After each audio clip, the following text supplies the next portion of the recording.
Good afternoon, everyone. As you see at the Oroville Dam, they're now going to try what they call the rock shot, where they're going to try to dump bags of aggregate crushed stones into that water that's moving at 100,000 cubic feet per second.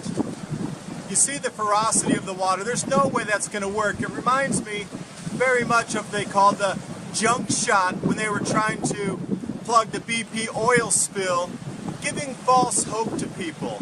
Now you got to realize if they've asked you to evacuate your home, you're not coming back for weeks or months, possibly never again. So if you're still in that zone and on the edge where you weren't evacuated, if it starts to overtop and break during this next storm, you will be asked to evacuate. I highly encourage you to get all of your valuables together, get everything that you don't want to lose, and get it into a pack at least so you can grab it and get ready to get out your door. Whether that be jewelry from your family heirlooms, your firearms for sure, any types of documents that you'll need, anything with leases, stock certificates, anything of value you're going to have to take with you. If you're allowed back in your homes for any period of time, once you grab that second set of whatever it is, you probably will never come back to your home again. I wish you all good luck. This video is about the start to finish and what they're trying, what they call the rock shot. Let's sum it up right now.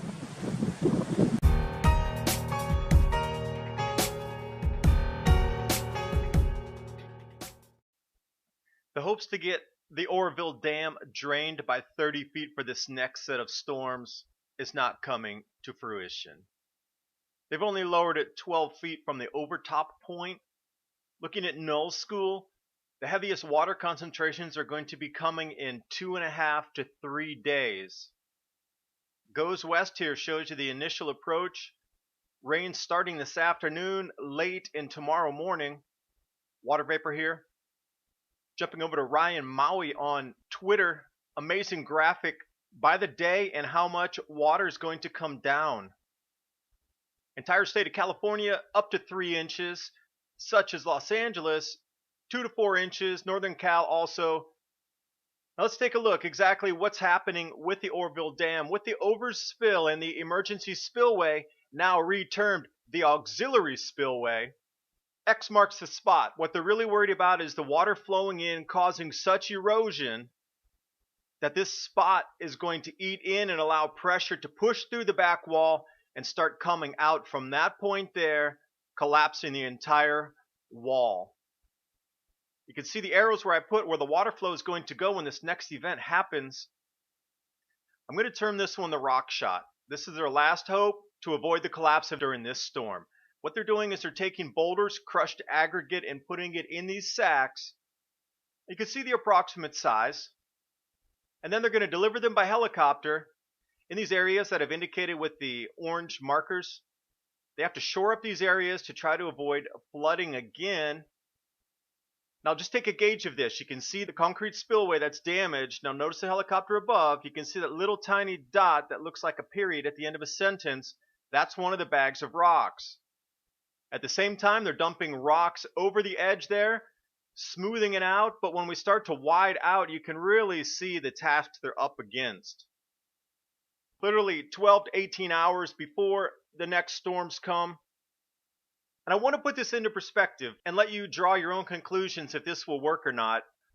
I've highlighted the 18-wheeled trucks, those little tiny white dots on the dam there. Below picture is the actual size of those trucks being used to move boulders to shore up the edges. Now you have to ask yourself, in 12 hours, can they fix all of this? Areas for the rock shot, I've indicated here. The overflow that they're trying to prevent is where the parking lot started with the actual emergency spillway that's collapsing as one of the main points they need to fix, as well as the erosion pattern there. When this erodes, it's dirt and debris rolling down. It creates a scouring pad, eroding even further. So this is after the first overtop of the emergency spillway, the damage that was done.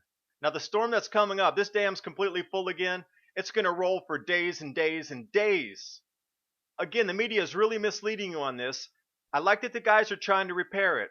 Thank you so much, guys, for risking your lives out there, because if this collapses while those workers up there, they're all going to be swept away. And I appreciate you trying to save people downstream by working overtime, and putting your asses on the line to try to save others. That is top notch. Truly, it is.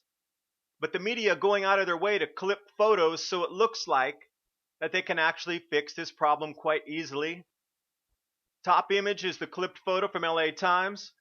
Bottom is when they wide out and you can see the arrow tip is exactly where they're working. That's only 1/40th of the entire first one set of erosion gullies that were created. They're using helicopters to try to drop these bags of aggregate, and just the monster power of nature. They're actually going to try to drop bags in there in that flow at 100,000 cubic feet per second. And you think those bags are even going to make it to the bottom before they're washed downstream? This was at full flow here in the first initial overtopping of the emergency spillway. That's class 5 rapids right there. And the erosion continues at the bottom of the concrete spillway. This is a one-day difference. It looks like it's a bit more eroded on the February 14th side there. So amazing pilots going out too and bringing back images that we can use to try to take a look and forecast out where the danger zones are. But remember that BP oil spill? And they said, oh no, we have it under control. We're going to do the junk shot. We're going to just jam that thing full of golf balls and all kind of thing that's going to plug up the pipe, and no worries, it's finished. Well, we're kind of at that same juncture in time, still giving false hope. And when I originally did the story a few days ago, February 11th, 10th, you can see the progression of erosion. The progression from this point is even further over to the right into the very base foundation of the dam. You know, the drop off on the road that you can see at the top with the CHP helicopter view is about 40 feet. These little bags of aggregate are 6 feet tall. So how many bags do they need to put in to even stop that one area, and will it be washed away when the floodwaters come again? Now, one positive thing though, the workers there that put down that concrete to try to shore up the edge of the emergency spillway, that concrete actually stayed in place. Now, how much more of that can they lay before this next deluge comes? Now, the rock shot points are the two arrows I put at the top here. You see that waterfall that's coming between the parking lot and the very edge of the emergency spillway? That's about to collapse. So they're trying to really fill that in as we speak. And the X marks the spot literally where that'll actually be the punch through point when this dam collapses. If it does, that's where the water is going to exit first. That's a couple hundred feet down the hillway, because you got to consider that overspill itself's 100 feet tall. So when you bring it down again, we're looking at about 200 to 230 feet where that main erosion point is at. So a minimum 200-foot wave would come down the mountain. Few before and after shots here. Now, this is the first few hours that it started to overflow in the above image. And then after the water stopped, that was the erosion after that 24-hour period. And don't worry, everything's under control. California Department of Water Resources said so. Oroville Dam sound, as is the separate structure from the auxiliary spillway. I mean, emergency spillway or auxiliary spillway? You're confusing me now. Before and after photos here again. California Water Department, no danger to the dam or people. And then they had to evacuate 200,000 people with 30 minutes notice. The very least you could have done was at least tell the people there's a possibility that they might have to leave, so they could have prepared more, their personal belongings, their valuables, their documents. And here we come again, round 2. Before and after photo. Some time progression as the first 12 hours elapsed from the overtop. Top image was when the road held for a little while as a secondary catch basin until it collapsed. And the bottom image is full high water flow of the overtop there. So this time it's going to be even deeper, and it's going to last much longer. It could be up to 7 days that this thing flows once the rains start. Now at the base where the river meets that emergency spillway, more erosion down there, and this thing's at least 150 feet wide, this river here. Don't know how deep it is, but the CHP cams, again, these guys in the helicopters have some amazing camera equipment. It just shows you the intensity of water erosion and how quickly water can erode. This is compact earth, it's not concrete. So you can see different areas here where they're trying to dump rocks, dump trucks dumping boulders. It's just trying to be fixed all at the same time. Now they have about 12 hours left. You need to ask yourself, seriously, do you think they can fix this or not? This is the wide out view. That's a lot of area to cover. When you look at the total length of that thing, the spillway where you see the white water coming down is 1,700 feet long.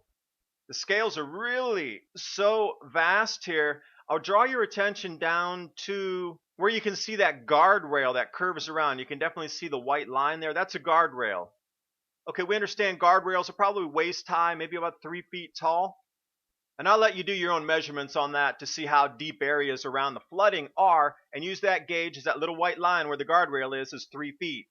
How much concrete can they put down? Another CHP view here. This was full flow. It's going to be as intense as this or even more in this next storm that this dam is only 12 feet below. So for sure that 3 inches to 6 inches of rain is going to fill this up and top it again. There shouldn't even be a question if it's going to happen or not. Raging waters, flash flooding. You know how much erosion and damage is done in a flash flood, more than on a regular steady flow in a stream. Now here's the whiteout, which I really like. That hydroelectric station that usually flows 12,000 cubic feet per second, it was backing up. They had to close that down. Now the spillway is where they're trying to push 100,000 cubic feet through.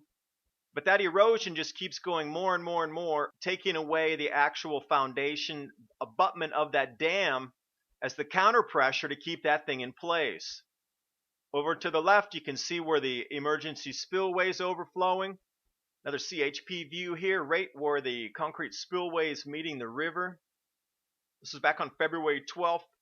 So you have to ask yourself, 2 days of this kind of heavy water, what's it looking like now? So as we wrap up here, this is the size of the bags of rocks they're dropping by helicopters. Minimum 3 inches of liquid rain coming through. They've only emptied off the dam 12 feet. Erosion continues to slide to the right toward the actual dam itself. The erosional gullies out of that first pour over are 40, 50 feet deep. Water levels are filling everywhere in California. That drought is over. Snowpack in the Sierra Nevadas is borderline record. So even if it doesn't flood right now, let's say it doesn't, when this snowpack melts in the spring, it definitely is going to. Thanks for watching. Hope you got something out of the video. If you're listening to this, I highly encourage you to get an emergency bag ready, because you saw last time they gave you 30 minutes to go, which is criminal because they knew this thing was going to overflow. They could have given you at least 12 to 15 hours of warning to get everything ready. They didn't. Please remember to subscribe to my YouTube channel, Adapt 2030. I'll keep more stories like this coming to you. And also I'm going to put up another edition of my mini Ice Age conversations tonight. And if you like what I'm doing, please support me on Patreon. And I do appreciate your valuable time. I know everybody's really busy right now, but thank you so much. I'm so grateful that you took the time to listen to what I have to say. And maybe we can all help each other by spreading the message to people who don't have access to all this information.